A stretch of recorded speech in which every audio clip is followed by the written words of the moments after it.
Meuf, Ouais. il a vraiment existé le roi Arthur? Bah écoute, je t'explique ça de suite. Vers l'an 830, un moine gallois nommé Nenus parle d'un certain Arthur dans l'Historia Britonum. Si tu aimes l'histoire, n'hésite pas à t'abonner car je sors une vidéo par jour. Alors il ne s'agit pas d'un roi, mais plutôt d'un chef de guerre britannique qui aurait repoussé les Saxons au 5e siècle. En 1135, Grégoire de Monmouth écrit l'histoire des rois de Bretagne. Et là, Arthur devient roi, fils d'Uther Pendragon, guidé par le magicien Merlin.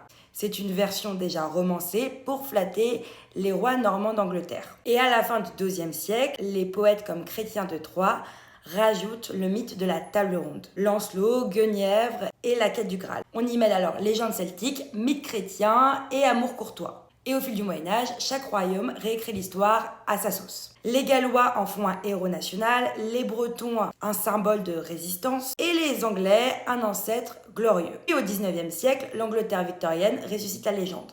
Les peintres pré-raphaélites ainsi que les écrivains comme Tennyson en font un idéal de morale chevaleresque. Puis au XXe siècle, Hollywood, Disney ainsi que les romans de fantasy en font un personnage incontournable de la pop culture. Et là, il devient complètement déconnecté de ses origines celtiques.